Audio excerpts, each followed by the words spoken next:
네, 오늘은 팔복 9번째 시간입니다. 팔복이니까 8번째로 끝나야 되는데 왜 9번째냐? 이제 마무리하는 시간을 가지려고 합니다. 팔복이 다 끝나고 나서 예수님께서 11절과 12절에서 예수님의 의의 길을 따르는 사람들에게 어떠한 일이 벌어지고 그들에게 어떠한 상급이 있는지를 총정리를 해주셨습니다. 그러니까 이 부분도 우리가 꼭 다뤄야 할 것 같아요. 그래서 팔복 9번째 시간을 가지려고 합니다. 이제 팔복을 마무리할 때가 되었기 때문에 이 팔복에 관한 마지막 설교를 준비하면서 다른 때보다도 복에 대해서 깊이 묵상하는 그런 시간을 가졌습니다. 그 시간 동안 제가 깊이 깨달았던 건 내가 바라는 복과 하나님께서 우리에게 주시고자 하는 복은 많이 다를 수가 있구나 라고 하는 걸 느꼈습니다. 주로 우리는 어떤 복을 원하나요? 물질적인 복, 성공하는 복, 세속적인 복 이런 것들을 주로 원합니다. 그러나 하나님께서 우리에게 주시고자 하는 복은 그런 복이 아니라 우리가 그리스도인으로서 어떻게 하면 더 아름답고 긍지 있는 삶을 살 수 있을 것인가? 그게 바로 주님께서 우리에게 주시고자 하는 복이다라고 하는 겁니다. 팔복을 누리는 비결은 우리의 무게중심을, 삶의 무게중심을 하나님께 두는 데 있습니다. 물질적인 복이 필요하지 않다라고 하는 게 아니에요. 하나님께서는 우리에게 복을 주시는데 그 복을 의롭고 긍지로운 삶을 위해서 사용하는 사람에게 팔복의 문이 열린다라고 하는 뜻입니다. 이 묵상이 마무리될 때쯤 번뜩 그런 생각이 머리를 딱 스치더라고요.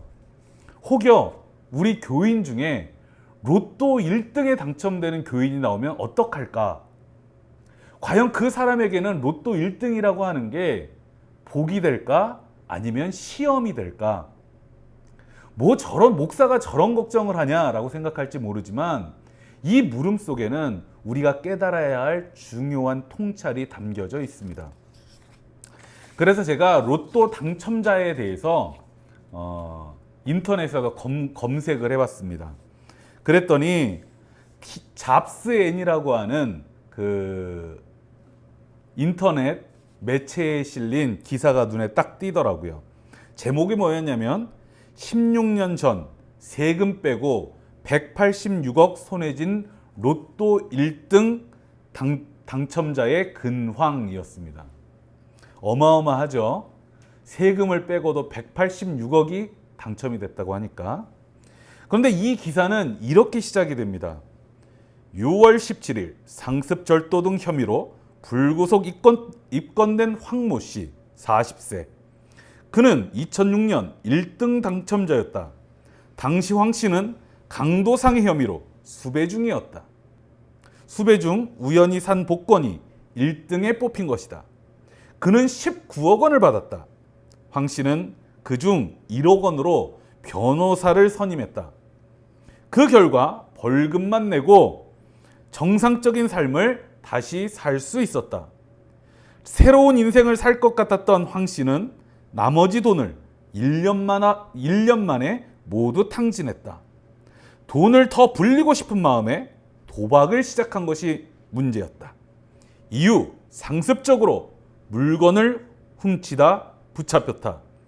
그는 훔친 물건을 팔아 대박을 꿈꾸며 복권을 샀다. 이런 내용이었습니다. 로또 고액 당첨자들이 있죠. 그들의 5% 정도는 5년 이내에 파산을 하고 평균적으로 10년 안에 84%를 다 써버린다고 합니다. 당첨금 때문에 가정 파탄에 이른 사람, 투자 실패로 감옥에 가게 된 사람, 형제 간에 다투다가 살인을 하게 된 사람, 부부관계마저 깨져버린 사람, 이런 일들이 심심치 않게 일어나고 있다고 합니다. 미국에서는 로또 당첨 이후에 불행해지는 사람이 하도 많아서 이런 책이 나왔다 그래요. 책 제목이 뭐냐? 돈으로 행복을 살 수 있다. 이 책은 뭘 가르쳐 주냐면 로또가 당첨된 후에 어떻게 재정 관리를 해야 불행에 빠지지 않을 수 있느냐라고 하는 걸 가르쳐 주는 책이다라고 합니다. 그런데 여러분도 금방 느꼈을 거예요. 로또 당첨으로 불행에 빠지는 게 재정 관리의 문제인가요? 사실 그렇지가 않죠. 여러분도 기사를 들으면서 느꼈겠지만 사실 진짜 중요한 건 마음가짐입니다. 어떤 마음가짐으로 살아온 사람이느냐에 따라서 이 복권 당첨이 불행으로 빠질 수도 있고 그것이 그 사람을 더욱더 행복하게 만드는 비결이 될 수도 있다고 하는 거예요. 몇 년 전에 정말 유행했던 드라마가 있죠. 응답하라 1988.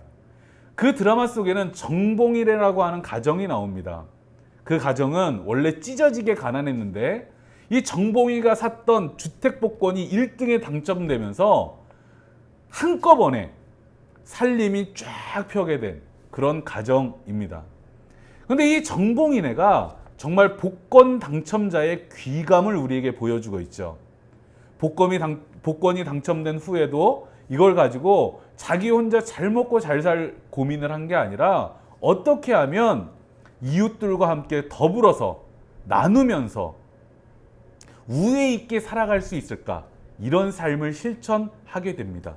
그러니까 정봉인에는 이웃으로부터 사랑받고 이웃에게 도움을 많이 주고 이웃으로부터 도움도 많이 받으면서 행복한 마을 공동체를 만들어가게 되죠. 중요한 건 삶의 태도와 철학입니다. 복이 넝쿨째 들어온다고 하지 않습니까? 넝쿨째 들어온 복이 시험이 되지 않으려면 평소에 더 높은 가치를 추구하는 훈련이 되어 있어야 하는 거예요. 이것이 복을 받는 것보다 훨씬 더 중요한 복을 받는 훈련입니다. 복 받는 훈련이 잘 돼 있는 사람은요, 작은 복을 가지고도 큰 행복을 누릴 수가 있는 거죠. 팔복은 예수님께서 땅만 보고 살던 사람들에게 들려주신 말씀입니다. 예수님 앞에 있던 사람들은 하루하루 먹고 사는 문제가 시급했던 사람들이었어요. 먹고 사는 문제에 매달리느라 다른 문제를 생각할 수가 없었습니다.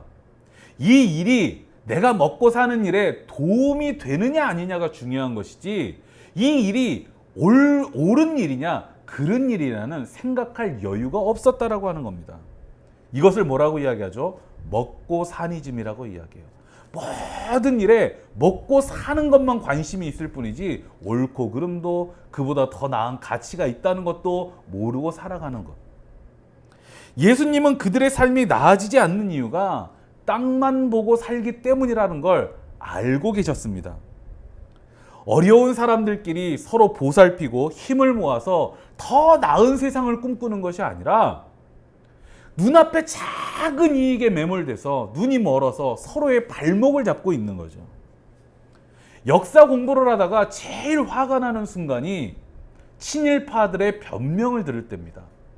그들이 주로 뭐라고 변명을 하는 겁니까?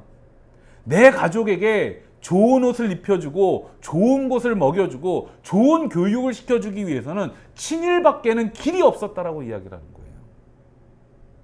그들의 먹고 사니즘이 우리 현대사의 가장 어두운 먹구름이 되고 있습니다. 팔복은 먹고 사니즘에서 눈을 들어서 하늘을 보라는 예수님의 인도하심이에요. 먹고 사는 문제가 모든 것이 돼서는 안 됩니다.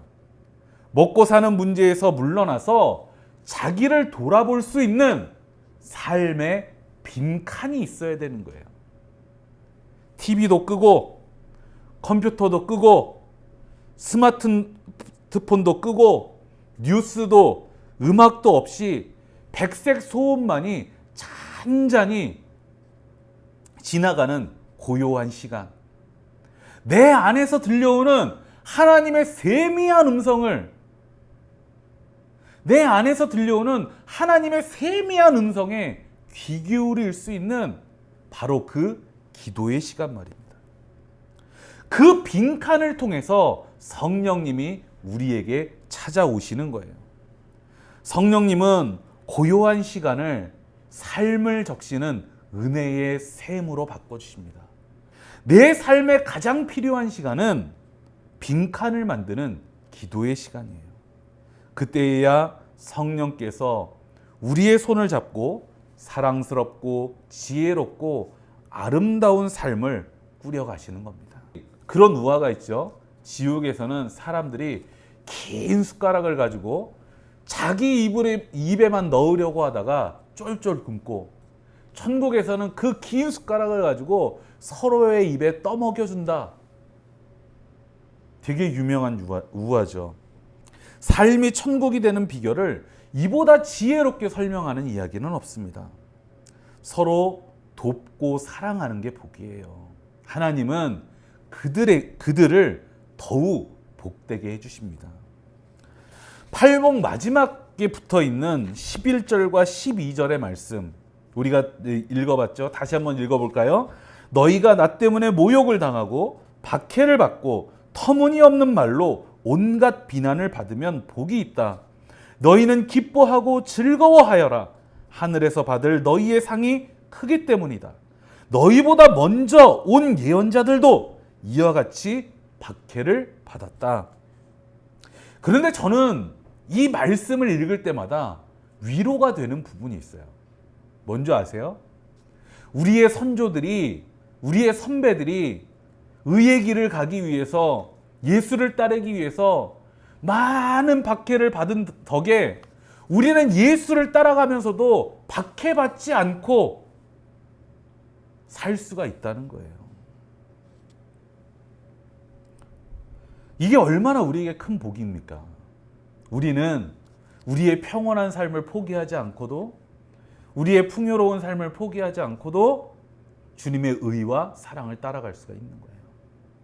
오히려 지금 우리 기독교가 고민해야 될 건 우리의 힘이 너무 세다라고 하는 겁니다. 그리스도인의 경솔한 행동이 누군가에게 핍박이 될 수 있는 그런 시대를 살아가고 있어요. 이 시대의 예수를 따르는 길은 우리의 힘이 종교와 사상, 취향이 다른 사람에게 핍박과 차별이 되지 않도록 조심하고 또 조심하는 겁니다. 그리스도인의 힘은 차별과 억압에서 해방하고 평화를 이루는 일에 사용하라고 하나님께서 주신 거예요. 다시 한번 말씀드릴게요. 하나님은 그리스도인들에게 왜 힘을 주셨느냐? 차별과 억압에서 사람들을 해방하고 평화를 이루는 일에 사용하라고 우리에게 힘과 능력을 주셨다라고 하는 거예요. 팔복의 문은 이 아름다운 권리를 위해서 자신의 지혜와 힘을 사용하는 사람들에게 활짝 열려 있습니다. 이제 팔복을 마무리하는 차원에서 8개의 복이 뭐였는지 다 함께 나눠보도록 하겠습니다. 다시 복기를 하는 거예요. 그 핵심적인 내용만 보는 겁니다. 저와 여러분이 이제 스크린에 뜨게 될 텐데 함께 읽어봅시다. 첫째, 가난한 이웃을 마음에 품고 사는 사람은 복이 있습니다. 하늘나라가 그들의 것입니다. 둘째, 슬퍼하는 이들과 함께 슬퍼하는 사람은 복이 있습니다. 하나님이 그들을 위로하실 것입니다. 온유한 사람은 복이 있습니다. 하나님께서 그들에게 이 땅을 보살필 자격을 주실 것입니다. 의에 줄이고 목마른 사람은 상처받은 이들과 함께합니다. 하나님이 그들 앞에서 의의 승리를 이루실 것입니다.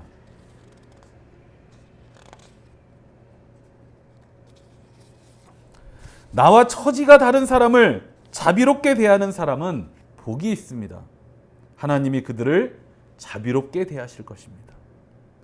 마음이 깨끗한 사람은 어떤 유혹에도 사랑의 힘을 믿습니다. 하나님이 그들을 주목하실 것입니다. 7번째, 평화의 일꾼으로 사는 사람은 복이 있습니다. 하나님께서 그들에게 자신의 능력을 상속하실 것입니다. 8번째, 의를 위해 박해를 받은 사람과 그를 존중하는 이들에게 복이 있습니다. 하나님께서 그들을 통해 의가 악을 이기는 새 역사를 열어가실 것입니다. 여러분, 여러분에게 열려 있는 성숙한 삶의 문, 팔복의 문을 향해서 힘차게 나아갈 수 있는 주님의 사람들이 되기를 축복합니다. 우리 함께 기도하겠습니다.